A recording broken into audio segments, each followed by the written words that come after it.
چراغ مصطفیٰ کے پروانے ہے زمانے، آزادہ آزادہ آزادہ، پنجتن کے نام کے ہے دیوانے ہے زمانے، ہمارا دل ہماری جان ہماری ایک ہی زبان ہے، ہمارے سینوں پر لکھا ہوا آزادار حسین آزادار حسین آزادار حسین، آزادہ آزادہ آزادہ آزادہ آزادہ، جیے جیے جیے کربلا، جیے یا حسین، جیے آزادہ، جیے آزادہ، جیے آزادہ۔ بسم اللہ الرحمن الرحیم۔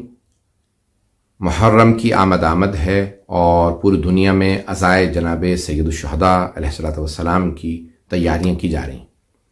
لیکن اس سال کے حالات تمام گزشتہ برسوں سے تھوڑے مختلف ہیں، اور یہ سال جو ہے وہ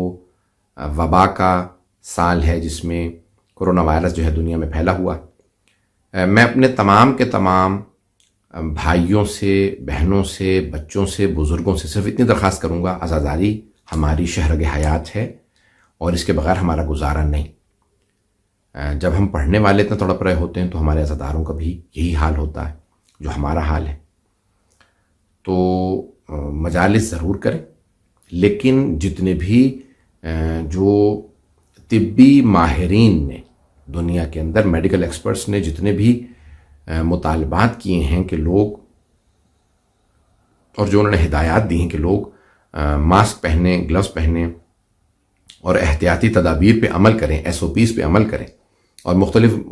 ممالک کی حکومتوں نے یہ مطالبات کیے ہیں، ان تمام چیزوں پہ عمل درآمد کرنا لازم و واجب ہے۔ ہمارے فقہا کا بھی یہی فتویٰ ہے، اور ہمارے جتنے بھی میڈیکل ایکسپرٹس ہیں ان کی بھی ہم سے مسلسل درخواستیں آ رہی ہیں کہ اس پہ بولیں۔ تو میں صرف اور صرف آج اتنی درخواست کروں گا اپنے تمام عزادار بھائیوں سے کہ عزاداری کا بچانا اور عزاداروں کو بچانا ہم پہ لازم و واجب ہے۔ ہم کسی بھی طرح سے کسی بھی عزادار کی جان کی ذمہ داری قبول نہیں کر سکتے، اس لیے سب لوگ ایس او پیز پہ عمل لازمی بنائیں۔ دوسری بات کی طرف یہ تاکید کروں گا کہ کوئی بھی آدمی یا کوئی بھی مؤمن یا مؤمنہ دوسروں کو ایموشنلی طور پہ جذباتی اور نفسیاتی جو ہے وہ دباؤ کا شکار نہ بنائے۔ یہ نہ کہہ رہے تمہارا ایمان مضبوط نہیں ہے کہ تم بغیر ماسک کے امام حسین کی مجلس میں آ سکو، تم بغیر جو ہے یعنی مجلس میں کیوں نہیں آ رہے ہو۔ کوئی جو ہے یہ ایموشنل بلیک میل نہ دوسروں کو کرے، اور یہ لوگوں کو فشار نہ دیں کہ کیوں نہیں آ رہے، یا کیوں آئے ہو، یا باہر کیوں بیٹھے ہو، یا گاڑی میں بیٹھ کے کیوں مجلس سن رہے ہو۔ یا یہ کسی کا کوئی ربط نہیں ہے کہ کون کس طرح سے مجلس کرتا ہے، یہ اس کا اور امام حسین کا معاملہ ہے۔ اس لیے تمام کے تمام افراد اس سال جو ہے عزاداری کو برپا کریں، گھروں کے اندر بھی اور مساجد میں، لیکن ان تمام کے تمام ایس او پیز کے تحت عمل کرتے ہوئے جس کا جو ہے وہ طبی ماہرین نے ہم سے مطالبہ کیا۔ والسلام علیکم ورحمۃ اللہ وبرکاتہ۔ کرونا وائرس اور عالمی وبا اور ان مراسم کی ادائیگی ہر سال کی طرح، جو شاید آپ کا اصلی سوال ہے کہ ہم ان حالات میں کس طرح سے ان تمام چیزوں کو دیکھیں گے، تو میری گزارش یہ ہے کہ ہمیں عارضی طور پر، وقتی طور پر، اسی کی بات ہے، ہمیں یہ اپنے لوگوں کو، اپنے میزبانوں کو، بانیان کو، جہاں جہاں ہم پڑھنے جا رہے ہیں، جو ہمارے کہنے میں ہیں، جو ہمارا احترام کرتے ہیں، انہیں ہمیں سمجھانا ہوگا، انہیں ہمیں متوجہ کرنا ہوگا کہ اگر ہر سال آپ مثال 4 تبرکات علم کی صورت میں 4 دفعہ ذوالجناح مثال کے طور پر مختلف نسبتوں پر آپ اس کی برآمدگی کرتے تھے، اس کو ذرا کم کر دیجئے، محدود کر دیجئے، کیونکہ لوگ اس کو مس کرتے ہیں، اس کا بوسہ دیتے ہیں، اور ایک دوسرے سے یہ وبا منتقل ہو سکتی ہے۔ اور اب جب کربلا حرم امام حسین کی زرعی، امام رضا کی زرعی کو اسی وجہ سے روکا گیا ہے کہ یہ ایک سے دوسرے میں منتقل نہ ہو جائے کوئی جراثیم، اور یہ کہتے ہوئے بھی زبان میں لکنت ہے کہ ایسی جگہ سے کیسے منتقل ہوگی، وہ ہماری عقیدت اپنی ہے، لیکن یہ تو مولانا یقیناً نہیں کہا، یہ تو مولانا نہیں کہا ہے کہ بجلی کے برہنہ تاروں میں ہاتھ ڈال کے کہیں کہ جی مولا بچائیں گے۔ تو مولانا نے تو پہلے ہی بچانے کا بتا دیا ہے کہ کیسے اپنے آپ کو بچانا ہے. تو اور ہمارے ہاں تقلید کا نظام ہے. جو یہ سوچتے ہیں کہ عزاداری میں تقلید اور عزاداری میں جو ہے وہ شرعی احکامات کی کتنی دخالت ہے، تو ان پر واضح کیا جائے کہ ہمارا کوئی عمل شریعت سے ہٹ کر نہیں ہو سکتا، ہمارا کوئی عمل اسلامی تعلیمات سے ہٹ کر نہیں ہو سکتا، اور اسی کا جو ہے وہ تقاضا ہے کہ جو مراجع تقلید آج ہمیں رہنمائی کر رہے ہیں، ہمیں اس پر عمل کرنا چاہیے. جیسے حضرت آیت اللہ سیستانی کا بیان چند دن پہلے آیا ہے، میں نے نجف کے دوستوں سے رابطہ کیا، وہ بیان واقعی جاری ہوا ہے. اور اگرچہ وہاں عراق میں بھی کچھ خبریں ایسی ہیں کہ خود عراق کے بعض علاقوں سے آیا ہے کہ جی ہم جو ہے وہ مشکل ہوگا انہیں اس پہ عمل کرنا. تو جہاں تک ہم اپنے بانیان کو دیکھیں، ہمارا بانی دو وجہ سے ہماری بات کو مانے گا. ایک تو اس وجہ سے ہماری بات کو مانے گا کہ اس سے ہمارا کوئی تعلق ہے، وہ ہمیں پہچانتا ہے، وہ ہمیں جانتا ہے. دوسرا اسے یہ خوف ہوگا کہ اگر میں نے ان کی بات نہیں مانی تو یہ معذرت کر لیں گے مجلس پڑھنے سے. یہ معذرت کر لیں گے تو ظاہر ہے اس کی جو مجلس چاہتا ہے ایسی نہیں ہو پائے گی. تو آپ کے کہنے سے چند باتوں کا خیال رکھا جا سکے گا. ایک تو یہی جو میں نے ابھی عرض کیا کہ کچھ چیزوں کو محدود کر دیا جائے. جیسے اب فرض کیجئے کہ تابوت برآمد ہوا، اب وہ تابوت جب آپ مجمع میں لے کے جائیں گے تو خود بخود مجمع جو آپ نے فاصلے سے بٹھایا ہوا تھا، فاصلے سے ان کو رکھا ہوا تھا، وہ ایک جگہ جمع ہو جائے گا. وہ جو آپ نے 2 گھنٹے تک محنت کی تھی وہ 2 منٹ میں ختم ہو جائے گی، کیونکہ سب جمع ہو جائیں گے، ایک جگہ ہو جائیں گے، ایک دوسرے میں ازدحام کی کیفیت ہوگی. تو بہتر یہ ہے کہ تابوت کو کسی ایک ایسی جگہ پہ بلند کر دیا جائے کہ لوگ دور سے ہی زیارت کر لیں اور ان کو پہلے سے متوجہ کیا جائے. اور اسی طرح جو نیاز نظر تقسیم ہوتی ہے اس کے لیے جو ہے وہ مشترکہ برتنوں کا استعمال نہ کیا جائے. وہ برتن استعمال میں نہ لیے جائیں کہ جو مشترکہ ہوتے ہیں کہ جی یہاں سے برتن وہ ہوا تو اب اس میں دوسرا نیاز ڈال کے دوسرے کو دے دی گئی. اس بات کا خیال رکھا جائے اور کوشش کیا جائے کہ جو اور چیزیں بتائی گئی ہیں ان سب کا خیال رکھا جائے. اگر کوئی اپنی جانماز یا اپنا کوئی چادر کا ٹکڑا، کوئی اپنا فرش اپنے ساتھ اٹھا کے لا رہا ہے، کیونکہ آپ نے فرش اٹھا دیا ہے، کیونکہ آپ نے مثال ایسی جگہ پر بٹھا رہے ہیں جو جگہ اس کے لیے، تو وہ اس کو کوئی پابندی نہیں ہونی چاہیے، بلکہ اگر اعلان بھی ہو جائے تو زیادہ بہتر ہے. اور جو ہے وہ میں سمجھتا ہوں یہ بہت جو طے شدہ چیزیں ہیں، ماسک کا لگانا اور سینیٹائزر کا استعمال اور فاصلے سے بٹھانے کا جہاں تک ممکن ہے. بلکہ ائمہ کے ادوار میں تو مجلس جو ہوتی تھی اس میں فقط مرثیے کی صورت میں ہوتی تھی، یعنی کوئی خطیب نہیں ہوتا تھا وہاں پر. امام علیہ السلام تو فقط شاعر سے کہتے تھے کہ میرے جد کے لیے مرثیہ کہو. اور یہ ہم اس لیے اس وقت اس کو ذکر کر رہے ہیں کہ اس کووڈ-19 میں ان حالات میں اگر فرض کیجئے کہ کوئی شخص اپنے گھر میں باقاعدہ وہ اہتمام نہ کر سکے سوشل ڈسٹنسنگ کے معاملات کی وجہ سے یا طبی معاملات کا خیال کرنے کی وجہ سے، جیسے کہ ہمارے مراجع نے اس کا حکم دیا ہے اور انشاءاللہ آگے علماء کرام سے بیان فرمائیں گے، تو مجلس گھر میں ایسے بھی ہو سکتی ہے کہ آپ فرش عزا بچھائیے، حدیث قصہ کیجئے، زیارت عاشورہ پڑھیے، حضرت میر انیس، حضرت مرزا دبیر، آل رضا،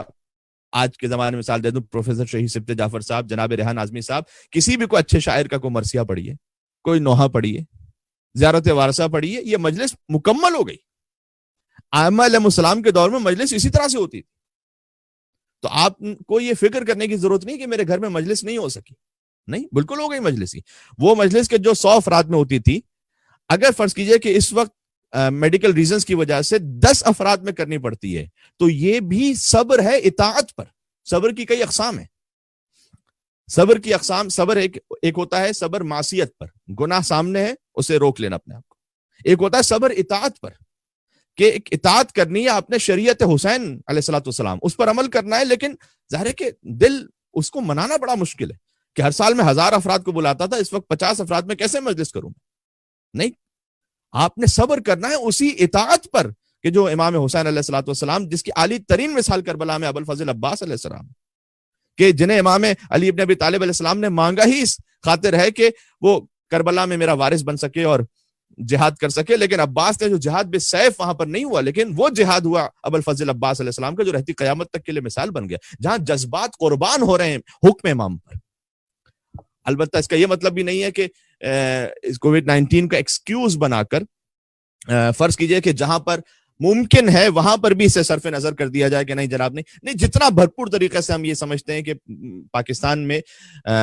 بالخصوص بھرپور انداز سے عزاداری کو ہونا چاہیے، تمام میڈیکل ایس او پیز کا خیال کرتے ہوئے، اور اس میں اگر مجمع آپ نے کم کر دینا پڑتا ہے کم کر دیجئے. اس کی وجہ سے کوئی دل میں یہ فکر نہ کیجئے کہ بیوی راضی نہیں ہوں گی، اور فرض کیجئے کہ میری مجلس میں ہر سال ایسے ہوتا تھا کہ 12 علم نکلتے تھے تو اس بار اگر 1 علم نکل رہا ہے تو کیا ہو جائے گا. نہ آپ نے اطاعت امام حسین علیہ السلام پر صبر کرنا ہے. ابو ہارون مکفوف سے امام جعفر صادق علیہ السلام کہتے ہیں میرے جد کی مظلومیت پر شعر پڑھو. وہ انہوں نے شعر پڑھے، مجلس مکمل ہو گئی. مرثیہ ضروری نہیں کہ کوئی خطیب آ کے خطابت کرے گا تب جا کے مجلس ہوگی، اس کے بغیر بھی مجلس ہو سکتی ہے. کبھی دیبل نے سے امام رضا علیہ السلام کہتے ہیں کہ دیبل ارث الحسین فانت ناصرنا و مادحنا، حسین کا مرثیہ پڑھو تم تو ہمارے ناصر ہو، تم ہمارے مداح ہو. سبحان اللہ، جو مرثیہ پڑھنے والا ہے وہ امام حسین علیہ السلام کا ناصر ہے، مداح ہے. اور پھر دیبل نے وہ شعراء آفاق مرثیہ پڑھا کہ فاطمہ و ابنۃ الخیر قومی فندبی نجوم سماوات بیرض فلات، کہ سیدہ کونین آپ دیکھیں دنیا بھر میں آپ اے خیر البشر کی بیٹی کہ آسمان عزت کے ستارے زمین میں بکھرے پڑے ہیں، کوئی کربلا میں ہے، کوئی مدینہ میں ہے، کوئی نجف میں سو رہا ہے. اور پھر امام رضا علیہ السلام نے کہا کہ اس شعر کا اضافہ کرو وقبر بطوس یا لہا من مصیبت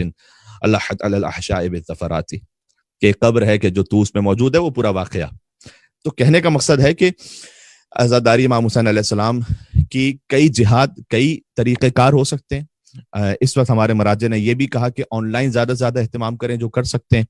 اور اگر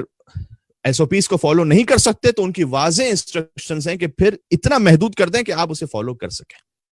اس میں عزاداری نعوذ باللہ من ذالک کوئی کم نہیں آپ کر رہے بلکہ خود شریعت امام حسین پر عمل کر رہے ہیں. آخری بات یہ کہ یہ بات درست ہے کہ امام حسین پر گریہ کرنا، گریہ کروانا، اس جیسا ماحول بنانا، اس پر جنت واجب ہے بلا شک و شبہ. اس میں متواتر احادیث ہیں. سید ابن طاؤس کا تو یہاں تک بیان ہے کہ آل رسول اکثر یہ کہا کرتے تھے، یعنی فقط ایک امام کا قول نہیں، ائمہ علیہ السلام سے تواتر کے ساتھ ثابت ہے کہ من بکا و ابکا فینا مئۃ فلہ الجنہ، جو ہمارے لیے رلائے اور روئے 100 افراد کو اس پر جنت واجب ہے. پھر کہا یہ خود حدیث اس پیرائے میں بھی تصور کی جا سکتی ہے. پہلے امام نے کہا 100 افراد کو جو روئے یا رلائے اس پہ جنت واجب، پھر کہا کہ جو 50 کو روئے یا رلائے اس پہ جنت واجب، پھر کہا 30 کو جو رلا دے اس پہ جنت واجب. من بکا و ابکا 20، جو 10 کو رلائے اس پہ جنت فلہ الجنہ. ومن بکا و ابکا 10، جو 20 کو رلائے، پھر کہا 10 کو رلائے، پھر کہا من بکا و ابکا واحدا، جو روئے اور 1 کو رلائے، فقط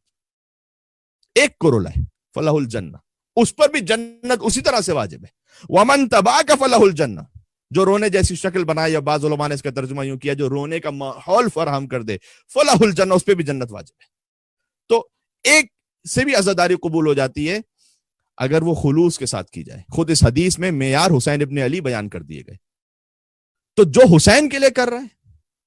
اب اس کے سامنے 10,000 کا مجمع ہوتا تھا، اور شاید اس محرم میں ہم میلبرن سے باہر نہ نکل سکیں، یہاں تو کرفیو ہے، تو ہم اپنے کمرے میں بیٹھ کے فقط مجلس پڑھ رہے ہوں تو ٹھیک ہے، فقط کمرے میں بیٹھ کے مجلس ہو جائے گی، مجلس تو ہے مجلس. اس لیے کہ آپ نے دیکھنا ہے کہ امام حسین علیہ السلام کس بات پہ راضی ہیں. اس طرح سے نیاز میں بھی جو اہتمام ہوتا ہے وہ ڈیپینڈ کرتا ہے نیتوں پر. تو نیت انشاءاللہ اچھی رکھیں، اور جب اچھی نیت کے ساتھ ہوگا جو کام، وہ اب آپ علیہ السلام قبول فرمائیں گے. مومن کرام، ماہ محرم الحرام کے قریب ہوتے ہی ہم سب کے دل بے چین ہو جاتے ہیں عزاداری سرکار سید الشہداء کو منعقد کرنے کے لیے. یقیناً یہ وہ پیشن گوئی ہے کہ جو نبی اکرم حضرت محمد مصطفیٰ صلی اللہ علیہ وسلم نے فرمائی تھی کہ ان لقتل الحسین حرارۃ فی قلوب المؤمنین لا تبرد ابدا. حسین ابن علی کی شہادت سے ایسی آگ مومنین کے دلوں میں لگے گی جو کبھی ٹھنڈی نہیں ہو سکے گی. یقیناً ہر سال ہم عزاداری سرکار سید الشہداء کو برپا کیا کرتے تھے، اور کتنے ہی یزید آئے اور مٹ گئے، اور کتنے ہی حجاج اور متوکل جیسے لوگ آئے اور ان کا کوئی نام لیوا بھی نہیں ہے، لیکن سرکار سید الشہداء کی عزاداری دنیا جہاں میں برپا ہوتی ہے، اور اس عزاداری کو دنیا جہاں دیکھتی ہے، اسے سیکھتی ہے، اسے تعلیم اور تربیت حاصل کرتی ہے. اس سال بھی اسی طریقے سے ہم عزاداری سرکار الشہداء کو برپا کریں گے، اور شاید اس سال اس سے زیادہ بہتر طریقے سے اور اس سے زیادہ بڑے پیمانے پر انشاءاللہ عزاداری برپا ہوگی، کیونکہ اس سنتی طریقے کو کہ جو ہر سال ہم عزاداری کے لیے برپا کیا کرتے تھے اور استعمال کیا کرتے تھے، اس طریقے کو بھی اختیار کیا جائے گا، اور آن لائن مجالس اور آن لائن عزاداری کے سلسلے کو بھی شروع کیا جائے گا اور اسے جاری و ساری رکھا جائے گا۔ انشاءاللہ پروردگار عزاداری میں دن دگنی رات چگنی ترقی عطا فرمائے اور اس کے اندر شریک ہونے والے تمام مومنین کی جان مال عزت و آبرو کی حفاظت فرمائے اور ہمارے اس پرسے کو سیدہ کونین کی خدمت میں قبول و منظور فرمائے۔ لیکن اس سال کووڈ-19 یا کرونا وائرس کی وجہ سے جو عزاداری، بلکہ عزاداری کے علاوہ دنیا جہاں کی دیگر معاملات کو انسان متاثر ہوتا ہوا دیکھ رہا ہے، اسی طریقے سے عزاداری کے اندر بھی ان اصول کی رعایت کرنا ضروری سمجھتے ہیں اور آپ ہم سے زیادہ بہتر جانتے ہیں کہ وہ کس قدر اہمیت رکھتا ہے۔ دیکھیں کچھ چیزیں ایسی ہوتی ہیں کہ جو ہمارے نظریے کے مخالف ہیں، لہٰذا ان مخالف نظریات کا جواب دینا اور اس کے لیے دلیل قائم کرنا ضروری ہوتا ہے۔ لیکن کچھ چیزیں ایسی ہوتی ہیں کہ جس کا تعلق پوری دنیا سے ہے اور اس کا تعلق ایک عمومی مرض یا عمومی وبا سے ہے۔ میں اس کے لیے مثال عرض کروں گا کہ جیسے دھوپ کافر کے اوپر بھی آتی ہے اور مسلمان کے اوپر بھی آتی ہے۔ دھوپ سے وہی بچ سکے گا کہ جو سائے میں آئے گا۔ اگر سائے میں مسلمان آ جائے تو مسلمان دھوپ سے بچ جائے گا، اور اگر کافر سائے میں آ جائے تو کافر دھوپ سے بچ سکے گا۔ اسی طریقے سے یہ وبا جو دنیا جہاں کے اندر پھیل گئی ہے، اس سے وہی بچ سکے گا کہ جو اس سے بچنے کی احتیاطی تدابیر پر عمل کرے گا، اور جو عمل نہیں کرے گا چاہے وہ کافر ہو یا مسلمان، وہ اس کی لپیٹ میں آ جائے گا اور لقمہ اجل بن جائے گا۔ نبی اکرم حضرت محمد مصطفیٰ صلی اللہ علیہ وسلم شاہ فرماتے ہیں کہ المؤمن کیس عاقل والکافر فاجر جاہل۔ مومن بہت سمجھدار ہوتا ہے، اسے کوئی ڈوج نہیں دے سکتا، اسے کوئی بیوقوف نہیں بنا سکتا، وہ بہت عقل مند ہوتا ہے اور وہ بلکہ دنیا والوں کو تعلیم دینے والا ہوتا ہے۔ لیکن کافر وہ ہوتا ہے جو فاسق و فاجر بھی ہوتا ہے اور جاہل اور بیوقوف بھی ہوتا ہے۔ اس لیے مومن کو سمجھداری کے ساتھ ہر قدم اٹھانا چاہیے۔ یہی معاملہ عزاداری سرکار سید الشہداء کا بھی ہے۔ قرآن کریم کی آیت یہ ہے کہ وَلَا تُلْقُوا بِأَيْدِيكُمْ إِلَى التَّهْلُكَةِ، اپنے آپ کو اپنے ہاتھوں سے ہلاکت میں نہ ڈالو۔ قرآن کریم نے منع فرمایا ہے کہ انسان خودکشی کے راستے کو اختیار نہ کرے، ہلاکت کے راستے کو اختیار نہ کرے اور سمجھداری کے ساتھ اپنی زندگی گزارے۔ یقیناً ہمارا عزاداری سرکار الشہداء کا مقصد یہ ہے کہ ہم اس پیغام کو جو سرکار سید الشہداء نے اپنی شہادت کے ذریعے روشن کیا ہے، اس کے چراغ کو ہم پوری دنیا کے اندر پھیلائیں۔ اسی طریقے سے مولا متقیان حضرت امیر المؤمنین علی بن ابی طالب علیہ السلام اس مشہور خطبے میں، جسے خطبہ حمام کہا جاتا ہے، یہ خطبہ متقین کہا جاتا ہے، لیکن اس کی روایت جو کتاب کافی کے اندر موجود ہے اس میں آغاز اس انداز سے ہوتا ہے کہ یا حمام المؤمن هو الکیس الفطن، اے حمام یاد رکھو مومن بہت ہوشیار، بہت سمجھدار اور دنیا کو دیکھنے والا اور اسے پرکھنے والا، اس کے تجربے سے فائدہ اٹھانے والا اور سمجھدار انسان ہوتا ہے، عاقل انسان ہوتا ہے۔ انشاءاللہ اس سال بھی ہم عزاداری کو بھرپور طریقے سے منعقد کریں گے، لیکن ان چیزوں کی رعایت کرنے کے ساتھ کہ جو ہمیں خود بھی بیماری سے محفوظ رکھیے اور ہمارے دیگر مومنین کو اور ہمارے بھائیوں کو اس بیماری سے محفوظ رکھنے کا سبب بنے۔ جو فاصلہ بیان کیا گیا ہے انشاءاللہ اس فاصلے کی رعایت کی جائے۔ نبی اکرم حضرت محمد مصطفیٰ صلی اللہ علیہ وآلہ وسلم ارشاد فرمایا کرتے تھے کہ گرمیوں کے موسم میں، عام حالات کے اندر گرمیوں کے موسم میں لوگ ایک ایک فٹ کے فاصلے پر بیٹھا کریں۔ ظاہر سی بات ہے کہ گرمی کے اندر کیفیت کچھ اور ہوتی ہے اور سردیوں کے اندر کیفیت کچھ اور ہو جاتی ہے، لہٰذا نبی اکرم نے یہ اصول دیا ہے۔ نبی اکرم نے جتنے بھی ظاہری قوانین اور جتنے بھی ظاہری اصول ہیں ان سب کی پابندی کرنے کا خود حکم فرمایا ہے۔ اسی طریقے سے صفائی کے بارے میں کس قدر احادیث موجود ہیں، کبھی فرمایا الطہر نصف الایمان، کبھی فرمایا النظافۃ من الایمان، صفائی نصف ایمان ہے، صفائی ایمان کا حصہ ہے، صفائی مومن کی شان ہے۔ اس لیے انشاءاللہ اس سال کو ہم دنیا والوں کے لیے روشن کریں گے کہ ہم عزاداری سرکار سید الشہداء کے اندر بھی کوئی کمی اور کوئی کوتاہی نہیں کرنے والے ہیں، اور دنیا والوں کو یہ پیغام دینے والے ہیں کہ حسینی سب سے زیادہ سمجھدار ہوتے ہیں، سب سے زیادہ دانا ہوتے ہیں، یہ بہلول بھی ہوں تو دانا ہوتے ہیں، یہ دیوانے بھی بنتے ہیں تو سمجھداری کے ساتھ علی اور حسین کے دیوانے بنتے ہیں۔ اور کوئی ہمیں